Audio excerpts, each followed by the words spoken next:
What's up, kabuhay? Magandang umaga sa inyo po. By the way, ako pala si Wilbert, ay yung buhay and day.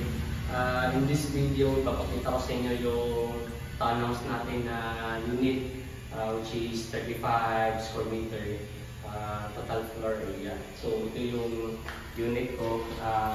Dininisan ko na.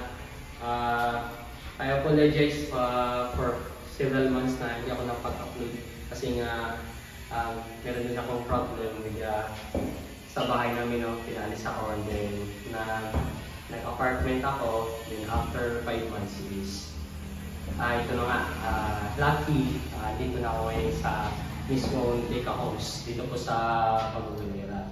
So ikutin natin, katapos na namin nalinis. So ito, assist lang, ito talagang actual unit ng townhouse, hindi pa siya naka-tiles.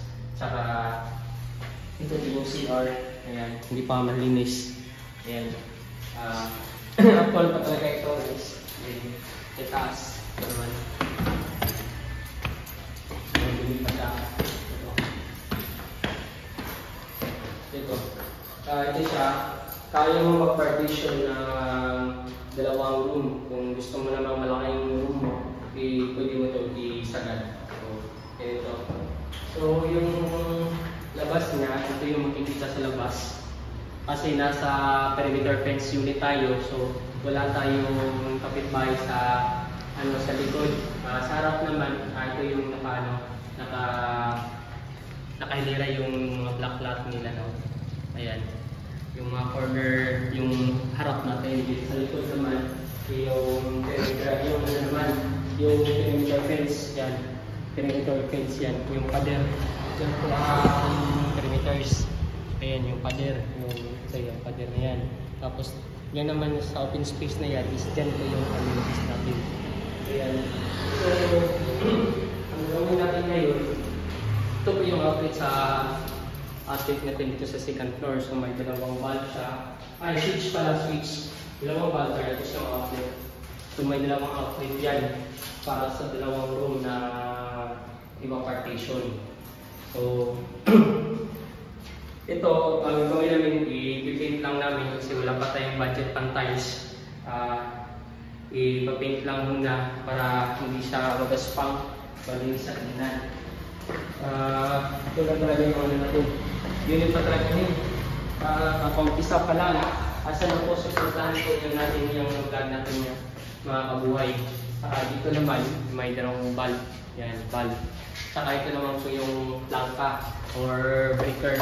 So kung mag-switch po tayo ng light, yan po, light natin. Then mayroong switch po dito sa front, yan. So nakailaw na po yan. Yan, ilaw. Tapos, i-off po natin yan. I-switch off lang para safety. Ayan. Yan po. Papakita namin sa inyo pag finish na po. So, sa next video, papakita natin pag ma-paint na. So, as is pa talaga, pa-start lang. Sa likod lang, pasilip lang natin sa likod. Wala pa talagang ayos. Ayan. Linisan pa namin yan bukas. Ayan. Linisan pa natin yan bukas. Ayan. Ito yung tangke. Ayan, tangke na yan. Libre ko yan. At saka gusto ko magpasalamat kay Sir client ko kasi nga binigay niya yung unit sa akin kasi nga meron siyang reason kung bakit i-waive niya yung yung price niya para sa akin. Siguro naawa si Sir, binigay sa akin. Maraming salamat Sir sa pagtitiwala. Alam ko na maganda talaga yung unit ko na binigay sa inyo, at then binalik niya din sa akin.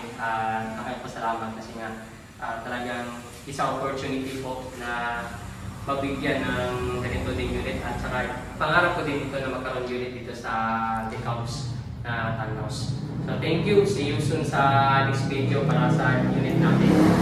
Bye!